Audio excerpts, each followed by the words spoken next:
Pernahkah kalian kesal atau merasa bosan ketika ditanya kapan nikah? Ya, pertanyaan ini merupakan pertanyaan yang paling sering ditanyakan kepada seseorang yang usianya dianggap sudah matang tapi masih belum menikah atau belum mempunyai pasangan. Mungkin bagi sebagian orang, topik yang satu ini terasa begitu sensitif karena lebih menjerumus ke masalah personal. Maka tak jarang, respon yang akan kita terima pun akan beraneka ragam tergantung dari sudut pandang dan karakter seseorang. Tapi, percaya atau tidak, menanyakan pertanyaan kapan nikah termasuk dalam perbuatan yang tidak sopan. Mungkin sebagian dari kita, pertanyaan ini terkesan biasa saja, tapi untuk orang yang ada di posisi tersebut tentunya akan merasa tidak nyaman. Ini sama halnya ketika ada seseorang yang membahas sesuatu yang tidak kita suka, pastinya kita juga akan tersinggung. Mungkin sebagian dari teman kita akan tersenyum ketika mendengar pertanyaan kita. Tapi bagaimana jika mereka balik bertanya kepada kita, kapan kamu mati?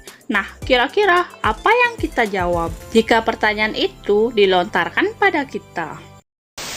Biasanya ada yang nanya tuh, kapan nikah gitu kan? Kapan kamu nikah? Kita balas nanya lagi, kapan kamu mati?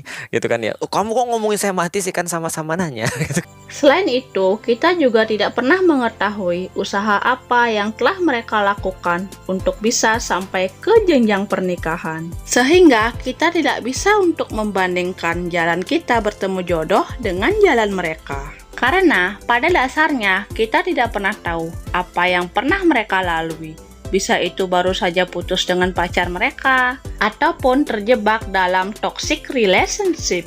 Mungkin hampir semua orang menginginkan sebuah pernikahan, tapi kembali lagi setiap jalan untuk menuju tahap itu tidaklah sama. Jadi intinya setiap manusia punya yang namanya prioritas dan tujuan hidup yang berbeda-beda. Begitupun juga dengan kita ataupun orang lain yang masih menunda pernikahan karena masih punya prioritas yang lebih diutamakan. Lagi pula, jika kita mau lihat contohnya, masih banyak kok orang-orang sukses yang masih menunda pernikahan mereka. Dan satu hal lagi yang perlu kita ingat, kalau menikah itu bukanlah ajang perlombaan.